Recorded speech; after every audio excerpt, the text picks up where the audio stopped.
Hey, what's up YouTube? VETOED here.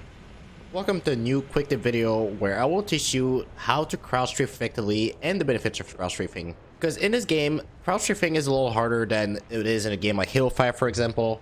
There's a lot more finesse required, a lot more timing, but it is extremely valuable, and I want to teach you guys how to crouch strafe successfully because you will see that it makes a big difference in your 1v1 battles. First of all, let me demonstrate the effectiveness of crouch strafing. So let's say like I'm breaking the shells of someone and I'm trying to go for a headshot. If you crouch strafe, all of a sudden the headshot potential is entirely gone. There is a very noticeable difference hitbox wise. As you can tell, your hitbox is essentially halved, which is pretty significant. I mean, if you're going for a headshot, even if you're trying to shoot someone in the chest, there's a pretty big difference. You can see my reticle goes from being red to being completely blue, and that's when I'm lining up the headshot right here. So you see I'm not even close to being in the headshot range anymore. And this is entirely valuable because it allows you to shoot people back without being able to be shot back.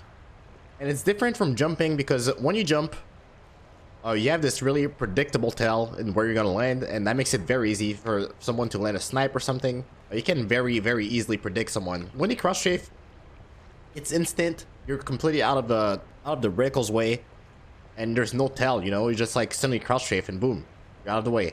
So for those reasons, it's very valuable. It's a very big advantage to have. So I'm going to demonstrate how you can crouch strafe. Thank you for the help and luck potential. We can go do something else now. So let me get my inputs on the screen so you guys can see what I'm pressing. This is the mouse and keyboard right now. You can see me pressing my keys. This is my movement keys, WASD.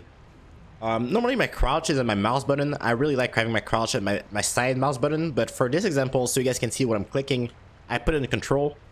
That way you can see exactly what I'm pressing it. So essentially the technique to crouch strafing is fairly simple, but you need to understand the timing once again.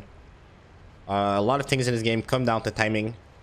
I think that's just a common theme that Bloom caused. So essentially the way it works, and keep in mind this is hardcore settings, so the strafe speed is a little faster than normal, which makes it harder.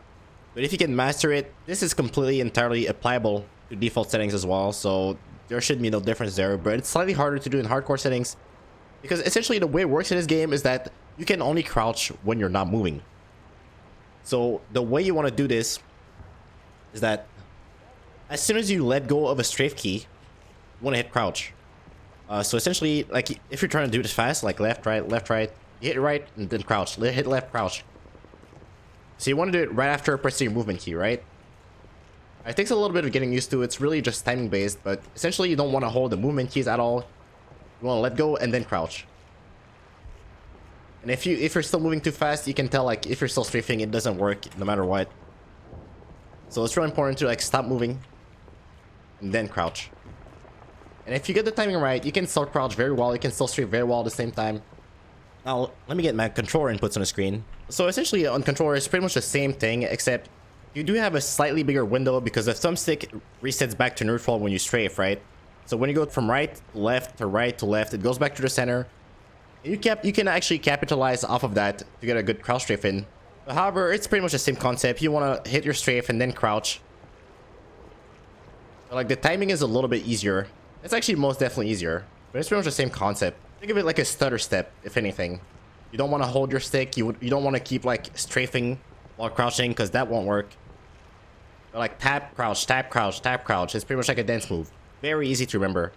Crouch strafe on your pivots, if that makes any sense, on your stick pivots. So it's a little bit easier in controller, but it's pretty much the same concept. So let me show you another technique that I like implementing in my 1v1 battles. For this, you actually need to jump early in your battle. So let's say you get one shot in, start jumping, and then land into your crouch, right? And now you're crouched, and people would not typically expect you to have your head at this level as soon as you land. And this is a really big advantage to have if you know like how to implement this properly, how to time it properly.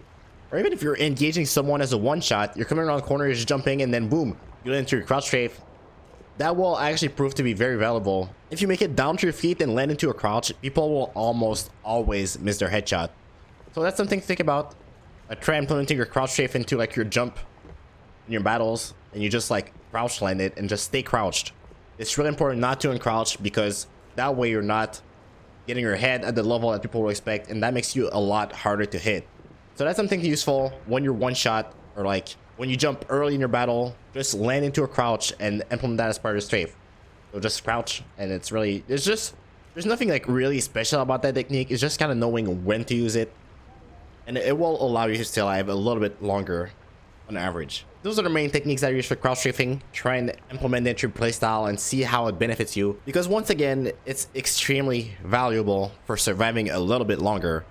Especially in those no bloom, no sprint settings, people have their headshots lined up. They don't expect bloom to like kind of screw them over. So it's really good to learn and implement properly. So I hope this video was useful. It was just another part of the quick tip series. If these videos are helpful, please leave a like, share them to people, because as everyone gets better, we all benefit from it. Because we push the meta further, everyone gets smarter. All Halo players in the world benefit from it. So yeah, thank you all so much for watching, and I will see you in the next one. Peace out.